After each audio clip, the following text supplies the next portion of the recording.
ଆଉ ସୁନ୍ଦର କେତେ କହିଲେ? କିଏ ପଢିବେ କି? ପ୍ରଥମ ରାଜା ବଳି 1:41। ରାଜା ଭଳି ହଁ, ହଁ ପିଲାମାନେ ପଢ଼ିବେ। 41-46 ପଢନ୍ତୁ। 41-46 ପିଲାମାନେ ପଢ଼। पूछा, नगर में हलचल और चिल्लाहट का शब्द क्यों हो रहा है? वो यह कह ही रहा था कि एब्यातार याजक का पुत्र योनातन आया और अदोनियन ने उससे कहा, भीतर आ, तू तो भला मनुष्य है और भला समाचार भी लाया होगा। योनातन ने अदोनिया से कहा, सचमुच हमारे प्रभु राजा दाऊद ने सुलेमान को राजा बना दिया।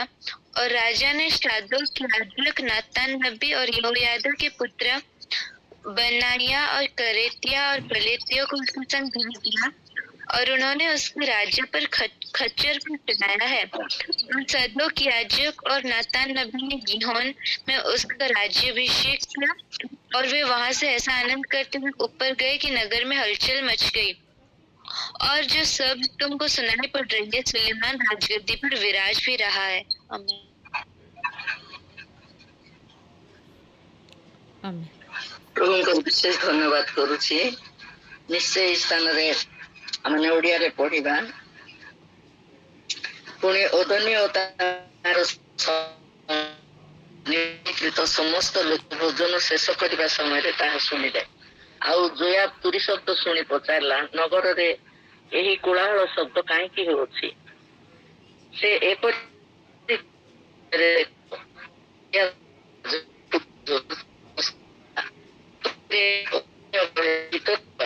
କାରଣ ତୁମ୍ଭେ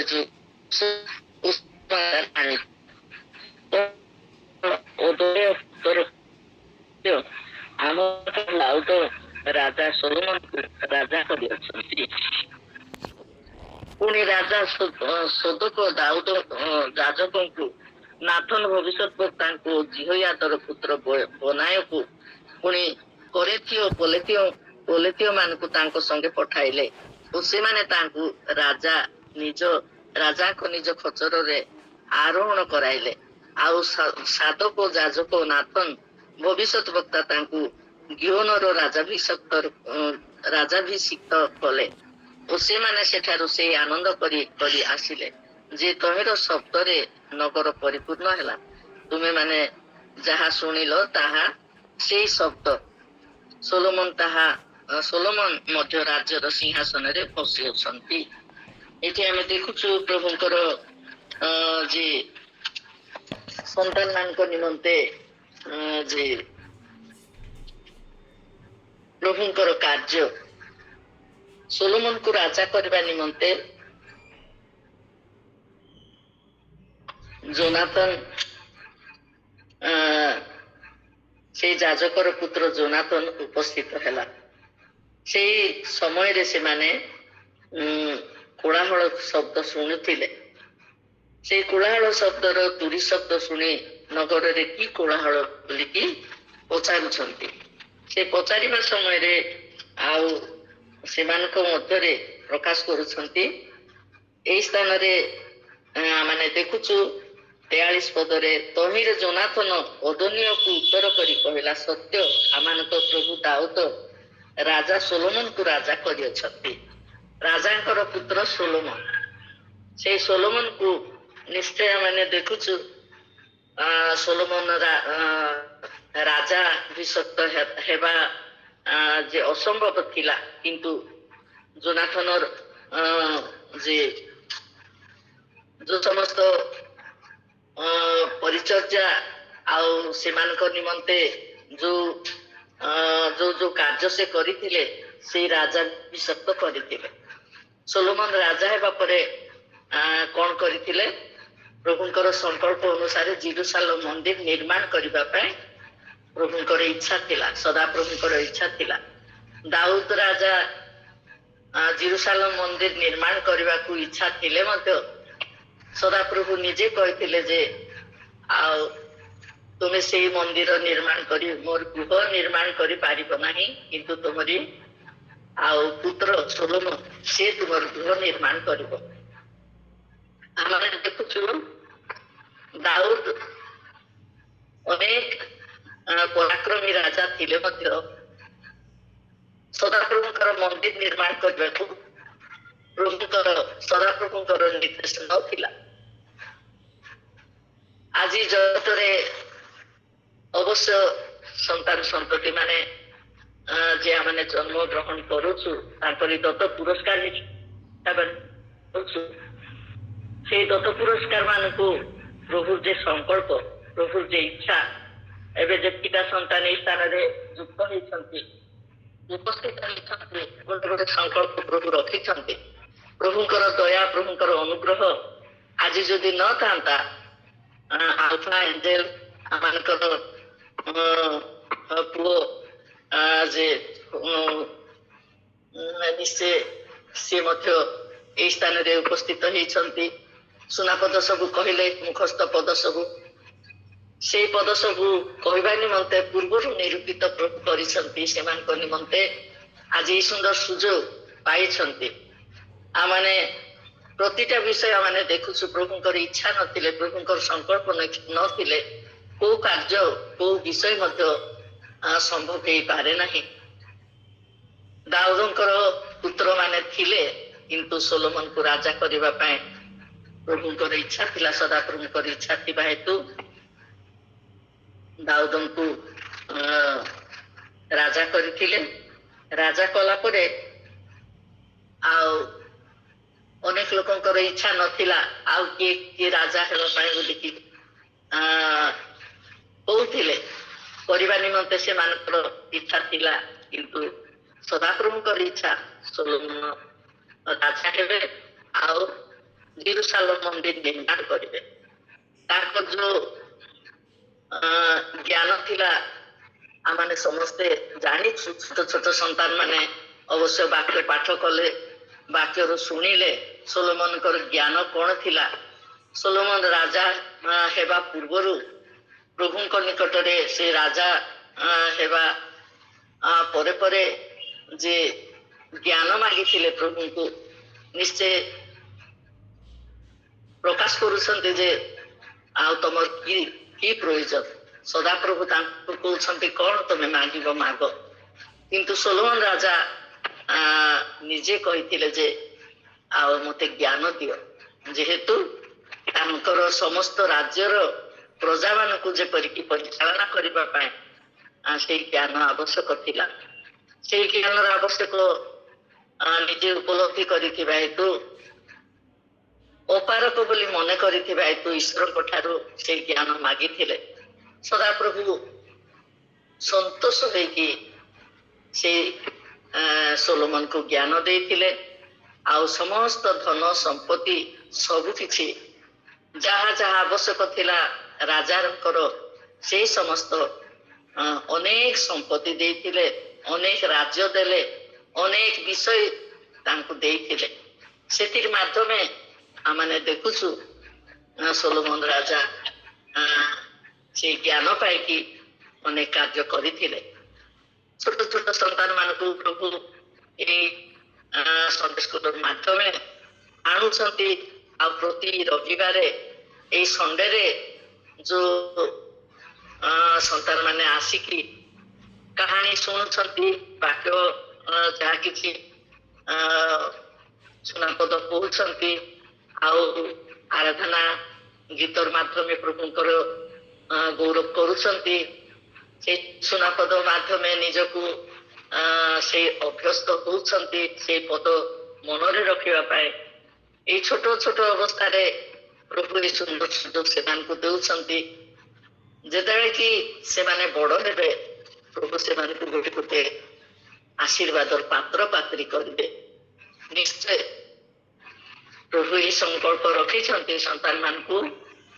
ଆମେ ଦେଖୁ ରାଜାଙ୍କର ସେଇ ଆଶୀର୍ବାଦ, ରାଜାଙ୍କର ସେଇ ଅନୁଗ୍ରହ ଯେ କେତେ ନା ପାଇଥିଲେ, କେତେ ନା ଦୟା, କେତେ ନା ଅନୁଗ୍ରହ ପାଇଥିଲେ।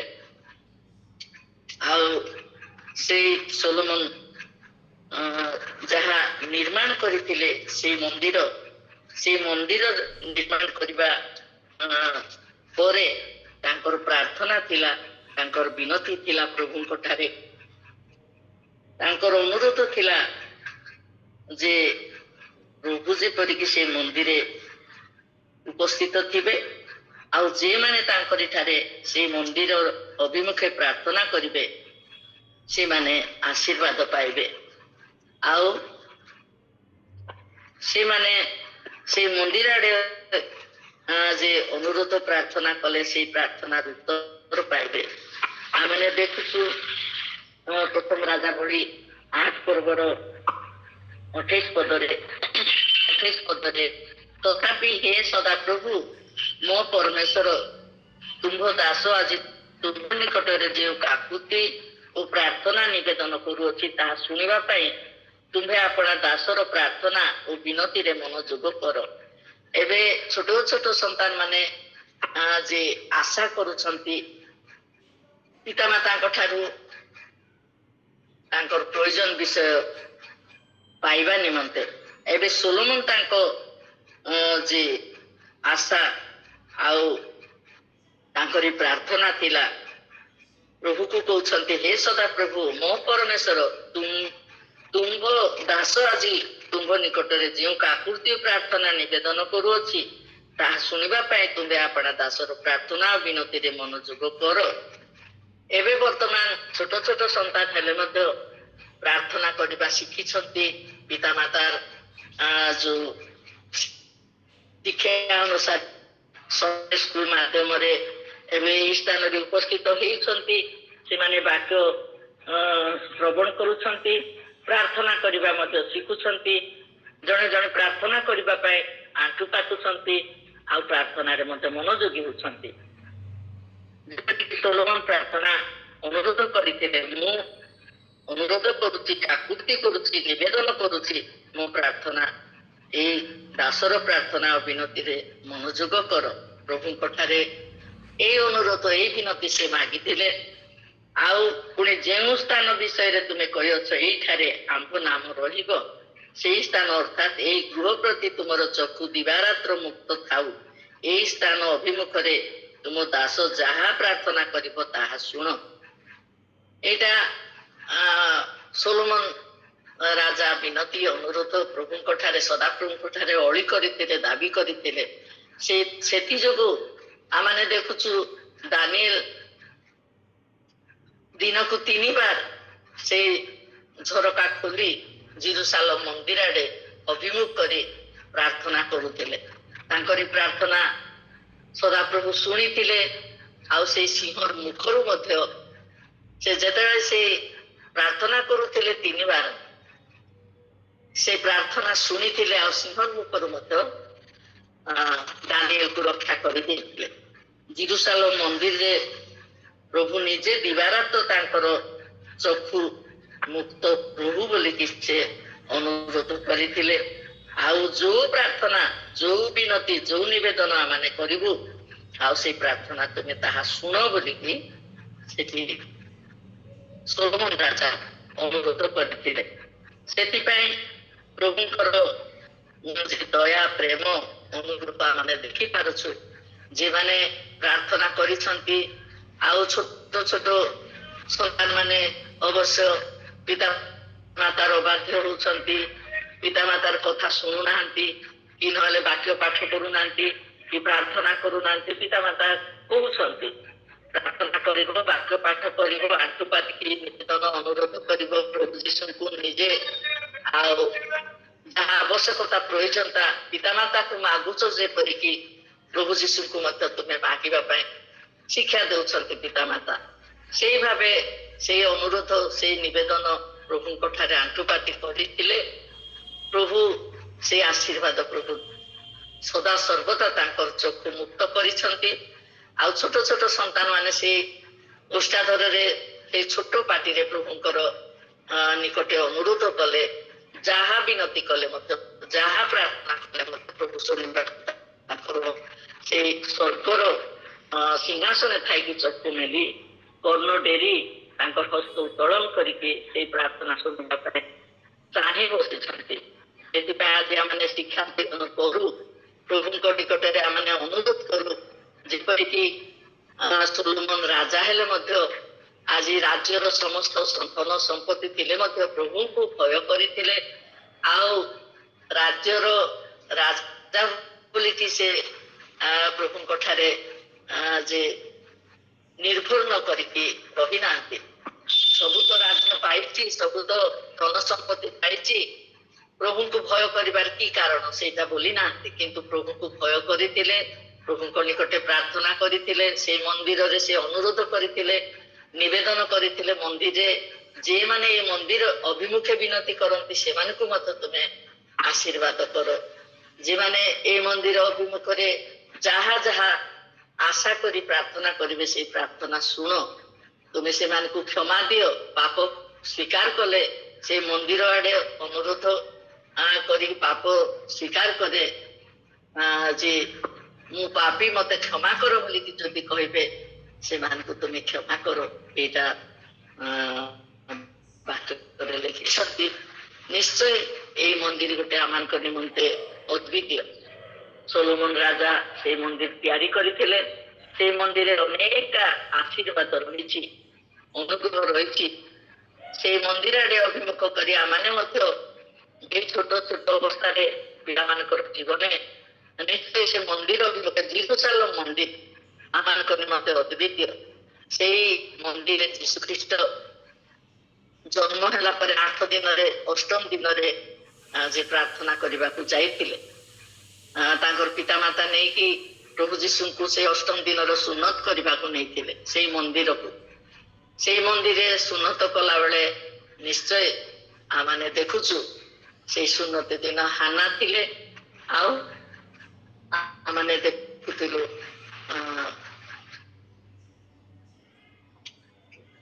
ହାନା ଆଉ ସିମିୟ ସେମାନେ ଅପେକ୍ଷା କରୁଥିଲେ ଶିଶୁ ଯୀଶୁଙ୍କୁ। ସେମାନେ ଦେଖିକି ସେମାନେ ଆନନ୍ଦ ସହକାରେ ନିଜ ଚକ୍ଷୁକୁ ଧନ୍ୟ ମନେ କରିଥିଲେ।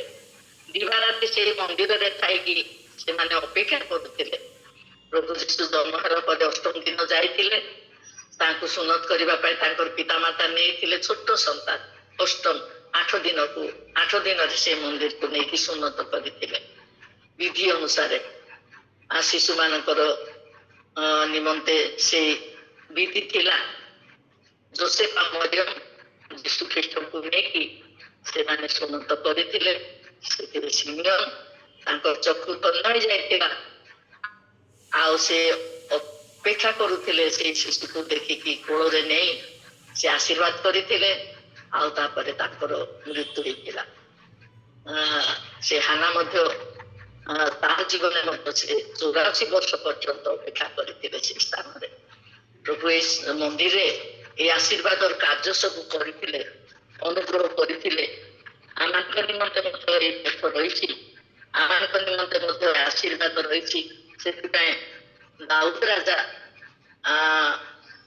ଜେରୁସାଲେମ ମନ୍ଦିର ନିର୍ମାଣ କରିବା ତାଙ୍କର ପକ୍ଷେ ଅସମ୍ଭବ ଥିଲା। ତାଙ୍କର ପୁତ୍ର ନିର୍ମାଣ କରିକି ମହତ୍ କାର୍ଯ୍ୟ ସେଇ ମନ୍ଦିରରେ ଆଶୀର୍ବାଦର କାର୍ଯ୍ୟ ସବୁ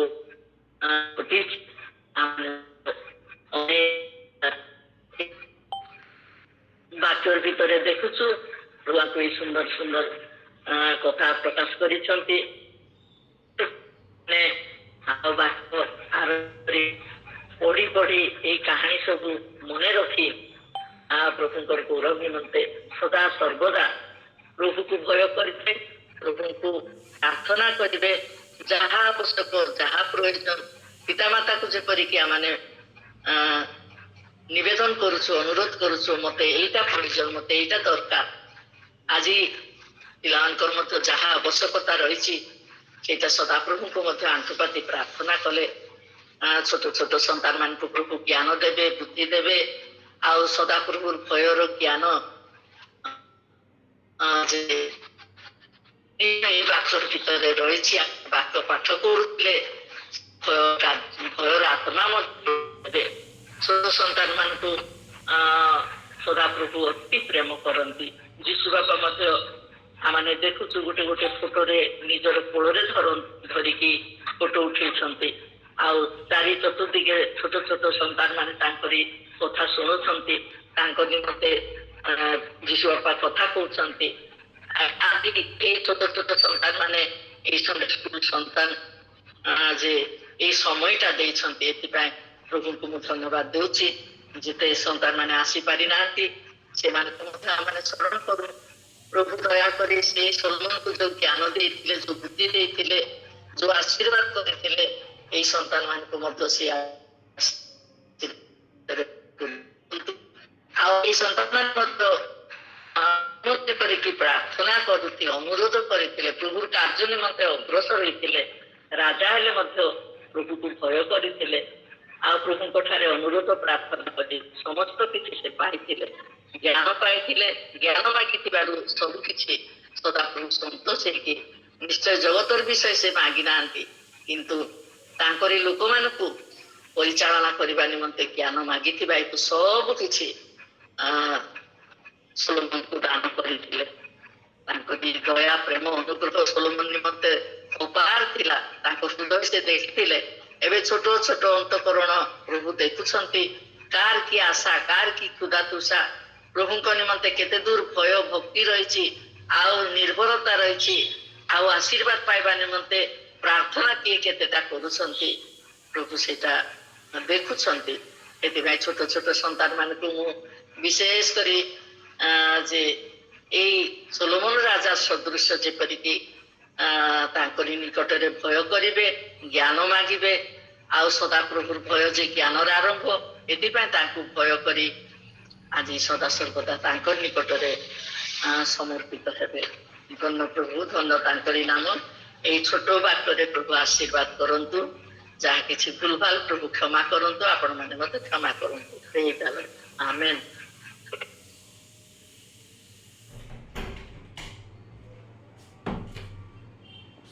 ଆମେନ୍। ଆମେନ୍। ଆମେନ୍।